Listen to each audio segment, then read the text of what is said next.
Thank you for joining us here on the National Communications Network as we discuss Budget 2024, which we know is under the theme Staying the Course, Building Prosperity for All. Joining me for this discussion is the Minister of Foreign Affairs and International Cooperation, the Honorable Hugh Todd. Minister Todd, thank you so much for joining me. And thank you for having me. Minister, $1.146 trillion, that is the total of Budget 2024. Share with us your overall thoughts on this year's budget. Well, first of all, let me begin by picking up on the theme that you've introduced, and that's the theme for the budget 2024. When you look at the theme, it speaks squarely to the President's vision for 2030, and we're just about halfway of that. And when you look at the progress we've made since taking office August of 2020, and the commitments that we've made prior to getting into office, and those promises fulfilled, you can see that we're on an upward growth trajectory. So the budget that we have this year is fitting of the growth and prosperity that we've achieved over the last 3 years in office. And that shows that we've been consistent. It shows that we're delivering on our promises. It also shows that the President has a very clear vision and understanding of how to move this economy. And might I add also that when you think about the budget, you have to also be reminded that the President is very focused on ensuring that the policies are influenced by the numbers. So it's no mismatch. It's a carefully thought out agenda that matches the development of this country, and it's done in a very balanced way. So when we talk about prosperity, we're talking about balanced development, and it's always centered around the citizen. And if you look at the message from the Minister of Finance, it talks about treating with the population from conception to old age. So it's very inclusive. No one is excluded from this budget. And it's always centered around the individual, because we believe that if you're going to create prosperity, you have to have balanced development, and you have to have a budget that is centered around the citizenry. Yeah. Minister, you under your purview is foreign affairs and international cooperation. Can you tell us a little bit of, or tell us what the policy focus is and is going to be like in 2024 for your ministry? Well, the President has made it very clear what our foreign policy agenda is. And it's centered around 3 pillars. It's climate security, food security, and energy security. And if you look at those 3 foreign policy priorities, they also feed into our regional priorities and the multilateral priorities. So we are properly placed within the regional and global environment. And you can see the leadership of President Ali and his government when it comes to those priorities, because those are our national priorities, Right. but they also are compatible with our regional and global priorities. Indeed. One of the questions that may be lingering on the minds of Guyanese, Minister Todd, coming out of 2023 is Guyana's posture. And I would be happy for you to take some time to explain what Guyana's posture will be like going into 2024, or as we are now in 2024, in relation to the Guyana-Venezuela border controversy. First of all, let me begin by saying that the President's leadership of Guyana since taking office has squarely positioned Guyana as a global leader. And if you look at our initiatives and our assumption at the level of the regional level as well as the multilateral level. So, for example, we've assumed a non-permanent seat at the United Nations Security Council. That is the leadership, that's the highest leadership, institutional leadership body in the world. We're there right now. The President is going to be at the United Nations in February of this year, where we'll be chairing the Security Council. We are also the chair of CARICOM. We have the CARICOM Heads of Government meeting February of this year, 25th to 28th. That's leadership again there. We are hosting the FAO regional summit here in Georgetown, March 21st to 25th, I believe. So we have brand recognition as a country, and that is because of the leadership of the president of the government of Guyana. And we are very capable. We're small, but we're very competent, and we are pleased that we're able to play not only a vital role for the people of Guyana, but also by extension for our leadership in CARICOM and our leadership within the regional community, and by extension our leadership in the global environment. And particularly in relation to the border controversy that we are at, can we say that Guyana will continue in 2024 and beyond to maintain that posture of peace and in dealing with this in a diplomatic manner? But of course, so you've seen that when it comes to our leadership and our position on the controversy that Venezuela has with Guyana over the validity of the 1899 Arbitral Award, we've always been on the right side of international law, always. We've always focused on having that controversy that they have over the validity of that award.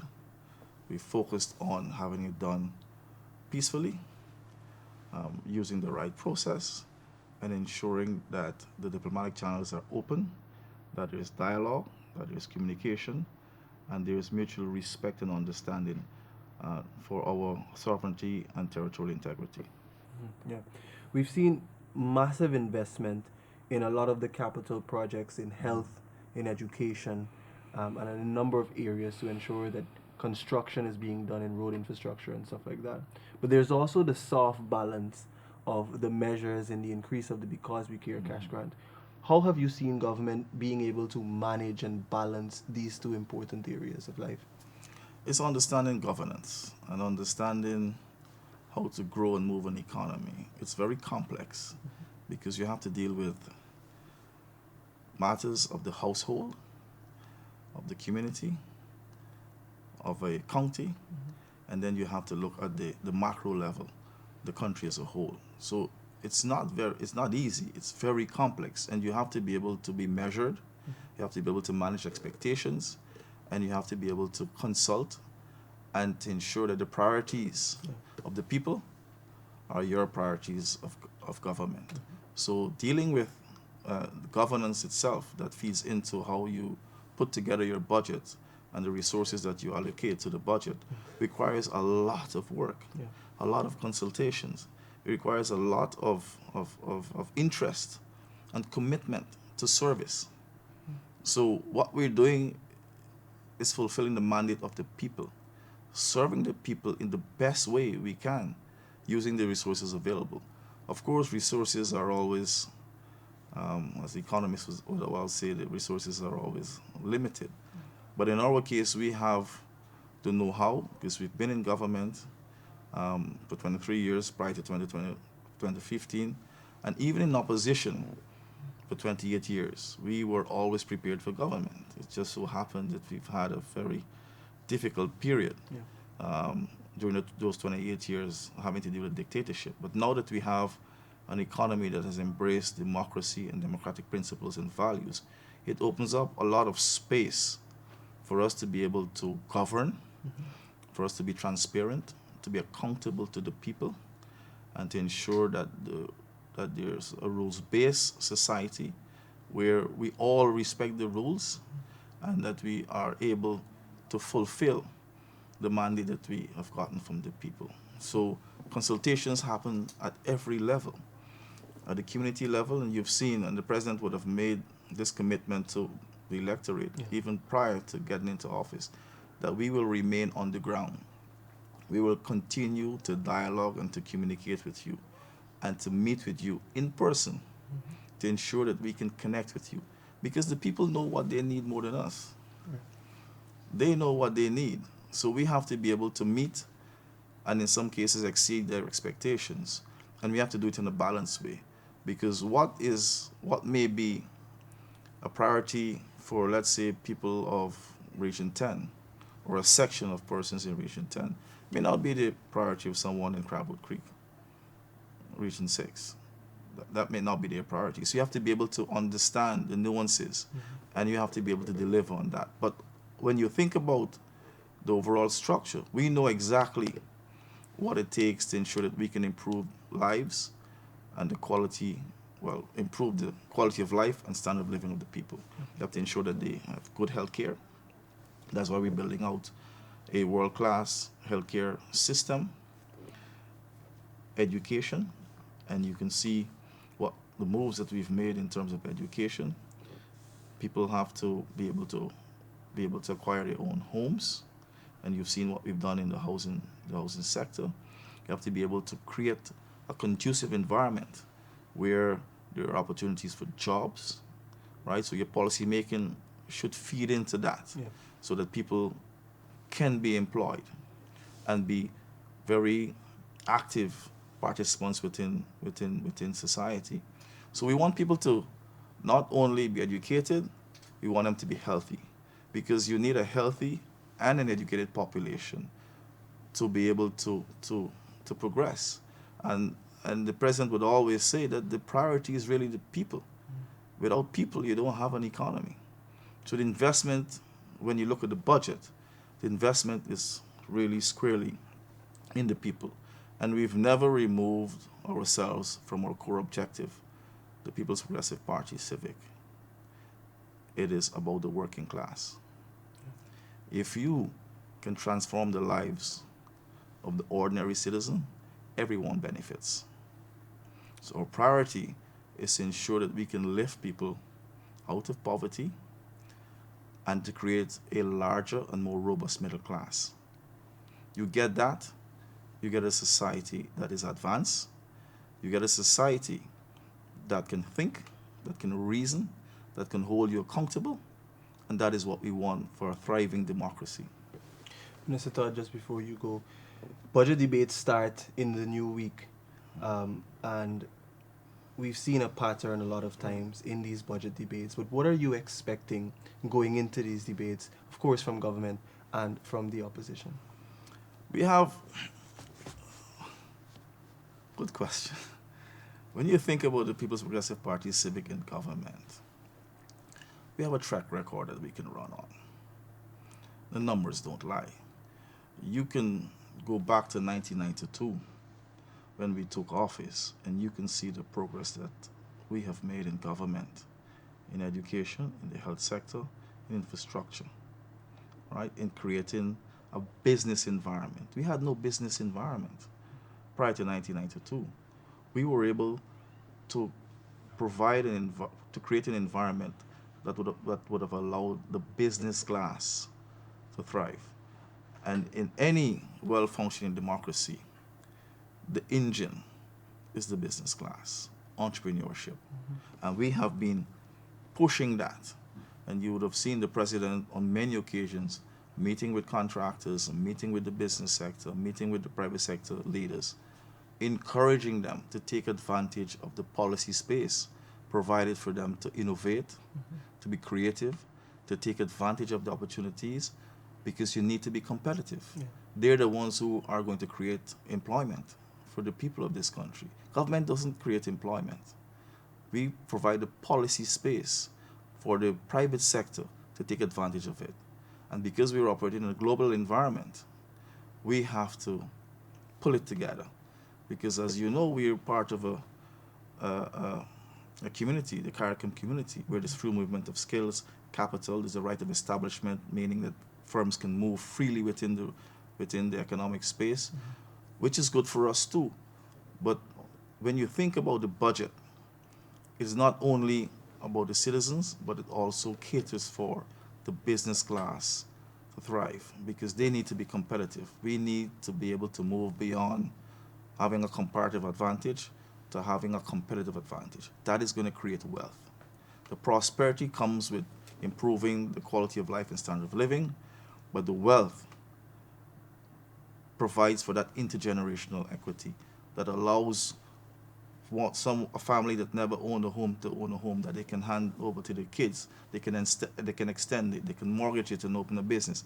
The possibilities are endless. And we understand how to create the space for wealth. We don't get involved in business. We're policymakers. Our business is winning elections and delivering for the people. We're servants of the people. And I think we've been doing a fantastic job. The president's leadership has been outstanding. And you can see that from the feedback that you get from not only sections within communities, but even the private sector, and by extension, from the international community. So I envision, Minister, that next week's budget debates will be extremely exciting, progressing and pushing ahead with government's agenda. Exactly. It's going to be a learning experience for the opposition as well, because I think they can learn a thing or two from us. Things that they've never practiced and they've never thought of. They will be able to sit and be educated, because we want everyone to understand what we're doing with the numbers, which includes the opposition as well, because they are part of that second arm of government, which is the legislature, the parliament. So we welcome them. We welcome the healthy, I would imagine, interactions, because this is how we are able to keep the people informed. When they can see both sides of the house engage and articulate, in our case, being the incumbent, we will be able to demonstrate to the people of Guyana and to the opposition the progress we've made, the future of Guyana, because when the president speaks, you will always see the visionary leadership in him. We're not thinking about 2024 and 2025. We're thinking 2030 and beyond. Because the cycle, when you look at the cycle for development, things take some time to come in fruition. So we want to be able to ensure that people are active participants as well. And that is why we are doing so much outreaches, to ensure that the people understand what we're doing.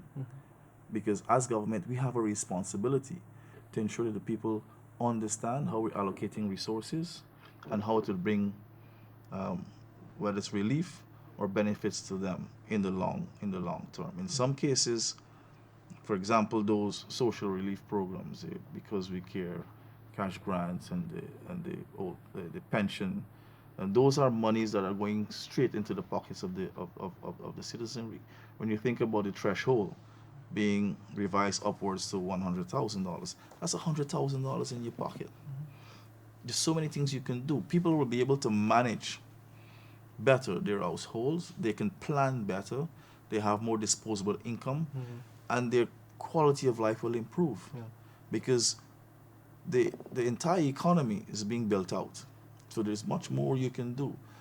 The work-life balance will improve. People will be able to take their families out for recreational activities, and it helps with building the culture. That one Ghana we're talking about, that is inclusive. That is what is important, and we're doing that in a way that is transparent, that is engaging, because we want citizenry to engage with us. We want them to understand how we allocate resources. And we want them to understand also that when we allocate resources, it's done in a very equitable manner, that you get what you deserve. And in some cases, you get plus some. That is even better for some communities. But we are able to reach everyone, not only in the coastline, in the hinterland as well. We are able, and we've done it masterfully, we're able to provide resources, and we're able to serve everyone in the territory called Guyana. Minister, I want to thank you so much for spending some time with us, discussing and breaking down budget 2024. Any closing remarks before we wrap up? I think 2024 is going to be a very exciting year for Guyana. As you know, we have many activities here. Our leadership at the United Nations, our leadership in CARICOM, our bilateral engagements, in the case of the Ministry of Foreign Affairs and International Cooperation, our portfolio as a country has broadened and deepened. So we have a lot more engagements with bilateral partners, with regional partners, at the multilateral level. So we're expanding as a country. So naturally, as a ministry, we have to expand. One of the key initiatives that the president has mandated is a Foreign Service Institute, which we'll have a building dedicated to that. So we'll have training for our diplomatic staff throughout the calendar year at various levels so that we can make them fit for purpose. We want them to be competent because as diplomats, you're really marketers. You're selling your country. We have a very strong brand, but we need competent people to represent that brand because to keep the brand going, we have to have people to represent it. Yeah. And I think we're doing a fairly good job under the leadership of the president. And I'm excited to be part of his administration and be part of this development drive. Minister, thank you so much for spending some time It's been a pleasure. You've heard from Minister of Foreign Affairs and International Cooperation, the Honorable Hugh Todd. Continue to tune in to the National Communications Network as we bring you more updates and more discussions on Budget 2024. My name is 𝐁𝐔𝐃𝐆𝐄𝐓, and I'm saying goodbye for now.